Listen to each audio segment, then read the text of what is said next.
Hello and welcome Hello.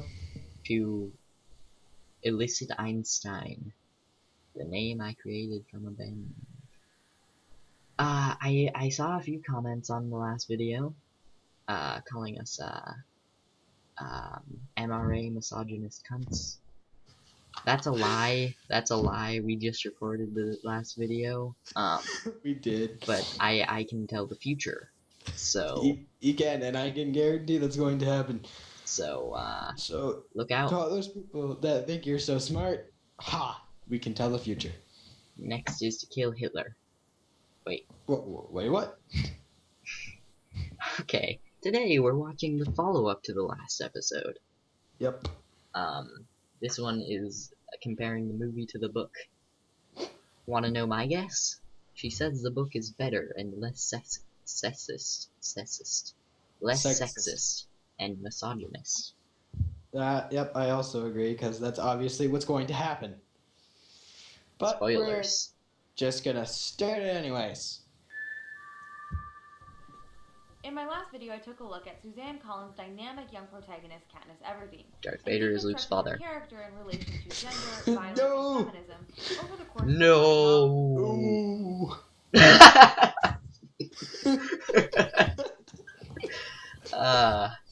Quality filming right here. I'm sorry. Oh, oops.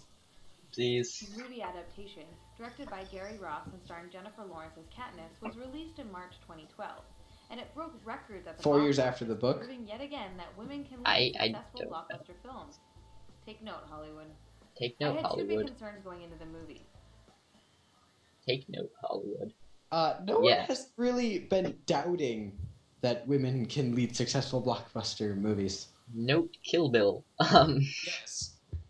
Kill Bill. Also, nobody in Hollywood is taking notes. Nobody in Hollywood is watching this and being like, this is what I need to put in my movie. Strong female character, but not too strong, and not too female. A little bit of in between. I had two big concerns going into the movie. First, that the violence would be glamorized, especially considering the medium of cinema tends to sensationalize explicit She violence used and the gore. same picture. I was pleasantly surprised Also, that the filmmakers strategically chose to limit the depiction. The point is the violence. Yes, that's the point. The point is not... It's the glorification of violence. That's the point of the movie. And the book. The book's overall point was... Hey, we're gonna play rock, paper, scissors today. And whoever does rock, paper, scissors the least well, has to go into the gas chamber, which we're not gonna film. Yeah, okay? I mean, really, the point of the book was to emphasize on the violence. Same with the movie, it's the point, you're supposed to emphasize on the violence. To the gas chamber, okay? To limit the depictions of violence, okay. And largely avoided celebrating the bloodshed. My second concern was that Katniss's character would be sexualized on screen. Well, she's Jennifer Lawrence. She's Jennifer Lawrence. She sends she's always sexualized. In Ethan's loins. That's why she is named Jennifer Lawrence. Yes. Yeah. Yes. But yeah, no, if teenage boys are watching, then any female character and some male characters are going to be sexualized. Yep. Thankfully, the filmmakers very intentionally chose not to sexualize her at all. Even Very in the intentional. Scene where she's taking a bath. This is truly a remarkable The scene where she's taking a bath. They could have taken that out if they were intentionally trying to be sexual. Obviously, whenever a novel is turned into a film, there will be notable differences because of time constraints and other factors. Let's take a look at a few of those differences. I think the way they desexualized it. Spoilers. God damn it! Fair warning. While reading the book, we're inhabiting Katniss's mind via first-person narrative. We're following her inner dialogue, so we know her fears, her desires, and her needs in a much more intimate way. Like Dexter. I know it's coming up, and I can already say that's the difference between a book and a movie. Good job. You feel a lot more close to the characters. You feel like, because especially with books that have first-person narratives, as primary thing, where like you hear the character's inner thoughts a lot. That's the point of a book. The point of a movie is not to really connect with the characters, but to take outside stance. Yeah, an outside stance looking in. Like, how... She obviously has never filmed a movie before. Yeah. It's kind of difficult to create the internal dialogues without going dark passenger. Yeah. So, like, or your character being completely insane and talking to themselves. Yeah, because that's really what it comes down to. And you also can't have like they're talking in their head thing, because then it just it's like narration basically. Those are the two like ways you can pull that off, and they decided in a really smart move to do that. Yeah. Needs in a much more intimate way than the film can deliver. This isn't necessarily a flaw in the movie, but I did feel like the horror of the Hunger Games and the debilitating fear and anxiety that the tributes would feel didn't come across quite as well. This is However, like a children's book. We are given some hints and clues into the complex feelings of Katniss via Jennifer Lawrence's incredible acting, and because the camera was able to linger long enough for the nonverbal expressions to come through. Pause the thing. A less skilled actor wouldn't have. I'd like to point out that she seems very impressed by Jennifer Lawrence's acting, possibly because it is significantly better than her own.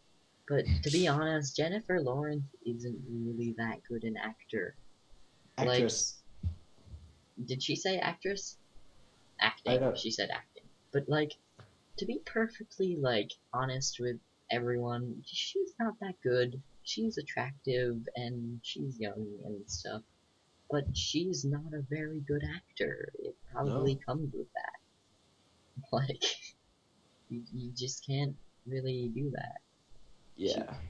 Maybe her acting is just feminist enough for Anita Sarkeesian. It's not too good, but it's not too bad. Yeah, it's just in that perfect little spot. A skilled actor wouldn't have been able to pull this off. The Clint. Although did she? Whoa! Did she just? That was kind of sexist. Yeah, a little bit. She just pointed at one of the other characters in the movie, and she's like, they weren't as good.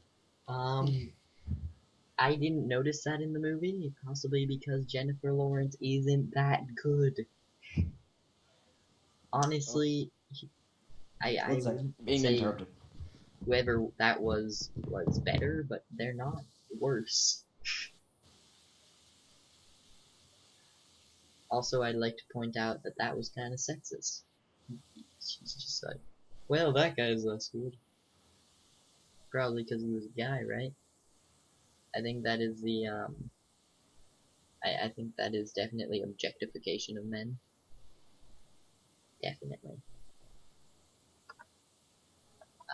Definitely objectification of men. I'm stalling now because he left to do something. But, yeah, for a little background, I really liked the movie. I thought it was probably one of the most, like, accurate portrayals of a book through film I've ever seen. I don't necessarily, like, advocate portrayals of books through film anyway, because it just isn't very good. I think books and films should stay their own separate art forms, because like somebody's gonna be disappointed in the transfer, and there's gonna be good books and there's gonna be good movies. You really don't need both of the same ones. I don't know. Alright, I'm back. Alright, let's go. Alright, I'll resume play. I did really enjoy the movie. There are a few major shortcomings worth mentioning in the film adaptation. Oh boy. While I was impressed with the overall look and feel of the wealthy capital city, it was disturbing that the art directors chose to have effeminate and apparently queer men exist only as a part of the decadent, superficial, and rather sociopathic. The fact that they put them in there in the first place is kind of impressive. Also, he's not. He may not be queer. He may just be, like, flamboyant. I feel like you're making, like, Also, it's kind of the point of the rich capital city is that they don't have to work, so they don't really need to be gruff. They're And like, flamboyant. He's a yeah, flamboyant guy. I that's wouldn't even have noticed it. They're background pieces. Just because they didn't decide to throw in a token gay guy doesn't mean that the background gay guys have to be objectified and or again, I feel like the point stupid of the things. capital city was to kind of show this, like, everyone is basically just designed that way. They're just kind of that way. They're all flamboyant, They're and yeah, that's their point. yeah, that's the point. Because they just sit around all day and live in luxury. That's all they do. Also, a side note, that is a kick-ass Star of David uh, umbrella. Oh yeah, It's not terribly effective, I don't think, against the sun or the rain or whatever he's holding it for, but it makes a fashion statement and a religious statement it at the does. same In a time. rather sociopathic ruling class society. The decision to portray That's the gender point. bending as somehow exclusively the product of uber high fashion elitism is deeply problematic. In the What? first novel, it's made clear I that didn't Katniss, understand. and presumably the other tributes, are hyper aware that their every move and action is being watched and scrutinized by the arena audience, much Hyper like the aware. reality TV shows of today. So in addition to trying to survive, She the looks tributes at the are performing cameras. and acting as a I way to know. gain sympathy Really. and gifts from sponsors. Yeah. Strangely, this performative layer is not emphasized or prioritized in the movie, at least while they're in the arena. So, What? for instance, in the book, it's made clear that Katniss is faking her affection for Peeta in order to solicit medical supplies, while in the movie it's more ambiguous, and we're led to believe that she may be genuine in her feelings for him. Your definition Later, of what's interesting about ambiguous the is novel is different that Katniss from has mine. Also, God forbid that she's attracted to someone. I'm pretty sure she like explicitly said at some point like I don't like him, I like Gale. Also in the beginning, she was planning to run away with him. Maybe you should take cues instead of insulting movies. Yeah. The novel is that Katniss has difficulty separating the performative aspects of her relationship with Peeta for any genuine affections they might feel for one another underneath all the pretense. Secondly, when I watched this film in a packed theater on opening night, I experienced this horrible moment of cognitive dissonance in the scene where Thresh brutally murders Clove, the young female tribute from District 2. Here's the You're problem. at a first. We as the audience in the real world are watching a story in which a fictional capital audience in turn is watching and deriving pleasure from the death of children. Wow, you figured So out the point. understandably, you and I are supposed to be Wow. horrified by the whole media spectacle of the Hunger Games. No, we're But when not. Clove's head is We're bashed not in supposed to and be her lifeless horrified. body is thrown That's to the the ground, point. the real life audience in the theater I was in actually cheered and gained satisfaction from her death. Ironically, we are encouraged by the And she's filmmakers the in the bad construction guy. of the scene Yeah. to behave in the same way that the capital audience does. Disturbingly, the filmmakers intend us to enjoy Clove's murder and see it as justified because they've set her up as a dehumanized and ruthless figure. This is She's an the utter bad failure on guy. the filmmakers' part Yeah. to be consistent about portraying the horror of the death of children. She's If the the filmmakers are bad trying to guy. make any statement at all about the reprehensible nature of the Hunger Games, they need to be consistent in the way that they portray all deaths as horrific. The fact that Clove's death wasn't portrayed as appalling is a major failing. Interestingly, even when Says Cato, the a one major who villain in the makes arena, was videos killed, on we feminism weren't on meant to YouTube. celebrate his death. I'll go into that in just a second. Although Jennifer Lawrence does a phenomenal job playing Katniss, You said we that should already. take a moment to talk about race and casting in the film. In Race the and book, casting. Collins clearly describes Katniss as having olive skin and straight black hair. So you'd think that the casting call would reflect that, asking Okay. for actors with olive skin and straight black hair. Now you're just But in fact, nitpicking. the casting call Yeah. specified that only Caucasian actors would be allowed to audition for the role of Katniss. Are you? Unfortunately, this isn't an issue with just one film or one casting department in one studio. I'd like to point something out. You know how there was an uproar when they portrayed Rue as black, even though Yeah. in the book it said she was black, like explicitly. Yeah. Yeah.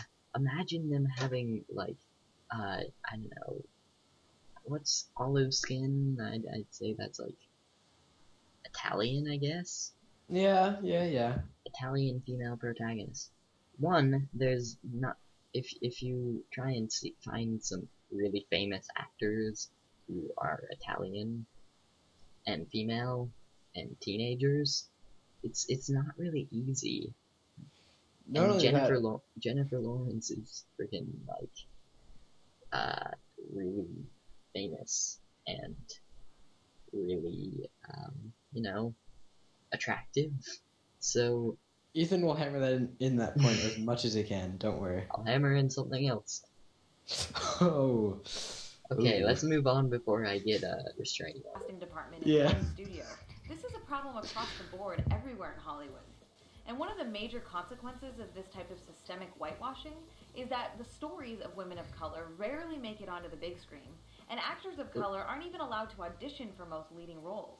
For more information on challenging whitewashing in Hollywood, check out the Race Bending website. I do want What to the point out hell a is couple of things that I whitewashing? think the movie did better than the original novel. Did First, better. the film's format allows us to see multiple events happening simultaneously in different locations. Yeah, that's So called a when movie. Katniss shows compassion Yeah. for the fallen Rue and then signals her solidarity with Rue's District 11, You're just we are pointing shown out a things that cutaway of a movies can do spontaneous that uprising in that shows district. Yeah. can't. This is missing from the Or book, but not ends up books. being one of the most Books. powerful and effective moments in the movie. Well, I think Yeah, one of the this- major failings of the book and the movie was that there was no attempt, not even a little bit, to humanize the career tributes, including Cato, They're Clove, the Glimmer, bad and Marvel. guys. In the movie, Yeah, that's kind especially, of they're the point. portrayed as completely sadistic, inhuman monsters who take pleasure in killing to an exaggerated and unbelievable degree. They are. Yeah, They what if do. what if This that isn't is their your character? story. Maybe You what if didn't that write is it. their character? Th- What if their that's- character is that they take this ridiculously perverted joy out of killing other people? Maybe that's their character. That is their character. What they do is they kill people because they were raised to do that. Now, would Yeah. you feel bad if you were born in a poor, like, ghetto place, but nobody killed anyone? But this really rich place where everyone was like, okay, let's put it to basketball. You're born in this really poor ghetto place where nobody plays basketball except maybe you to survive. But in this really nice suburban neighborhood, everyone plays basketball and they have like a really nice court and field. And then you go and you play a game, a match against them, and you lose or you win. It doesn't matter. Would you feel pity for them? Yeah, Now it's apply this to killing. like they were the specific parts about the first two what were the sections or whatever. The point behind them, I remember this quite vividly, was that they were basically bred to be killing machines. They were bred to just murder, and that was the point of them. They had to change the rules so they didn't like yell to Yeah, like be like, yeah, I want to be part of that. yeah, They had to change the rules. So if someone else, if you were picked randomly to go kill people, and someone else was like, yeah, I want to do that, then I feel like there's very little compassion in there. I wouldn't have compassion. Maybe because I'm a compassionate, misogynist, horrible person. But, you know. yeah. I To an understand. unbelievable degree. However, the film version treats Cato slightly differently towards the end. In the scene where the three remaining players are trapped on top of the cornucopia, an emotionally distraught Cato laments the fact that all he knows about life is killing. He realizes I don't remember this. I need to rewatch this movie. I've never watched it, but I can already tell you that's because, he realized, because that's his character. He's gonna die. And that's his character. Again, that's the point of his character, is he's supposed to be this mindless he killing realizes machine. that he isn't going to emerge victorious, and we see his carefully constructed, entitled reality fall to pieces. We're given a glimpse into the human being underneath the learned savagery. During this interaction, Cato turns towards the sky, taunting the game makers in the Capitol, saying, "Are we giving you a good show?" in a desperate and unhinged voice. This is a critical, humanizing moment that illustrates the twisted brutality of the games and its paid emotional real impact money on for even the this. most ruthless Yeah, I players. know. This stands in stark contrast to the novel, where Cato is dehumanized from beginning to end. I'm really glad the film made this change, but I wish they would have humanized the other career tributes at least a little bit. So Jesus in conclusion, Christ, I still highly women, recommend what do you reading want? the first book and going to see the film. They've got I to be think human, but they've overall, also and got to be especially in killing comparison to machines. the rest of what I Hollywood know. has to offer, The two are Katniss is mutually one of the best young exclusive. female characters I've seen on screen in a long time. Disappointingly, over the Wow. course of the next two books, Catching Fire and Mockingjay, Katniss's character growth not only stops, but actually regresses in many ways. In I'll go what into details way? about the failings of Book 2 and 3 in a future video, but for now I'll just say, if you haven't read the two books already, I wouldn't bother. Well, If you that like this was... video and want to see more in-depth analysis of female characters in popular culture, please support me in my... No, we will not. Gotta love the faces Anita Sarkeesian has. So in sort of, like, conclusion, I would say she likes the movie, but also, she critiqued it more than CinemaSins could. Yeah. Like, maybe she had a shorter video, but she really got into the nitpicking.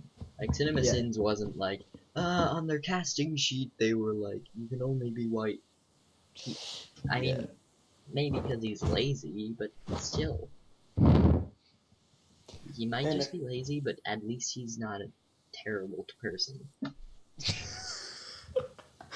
And I think we should end on that note. I'm Ethan. And I'm Xavier. And goodbye. Goodbye.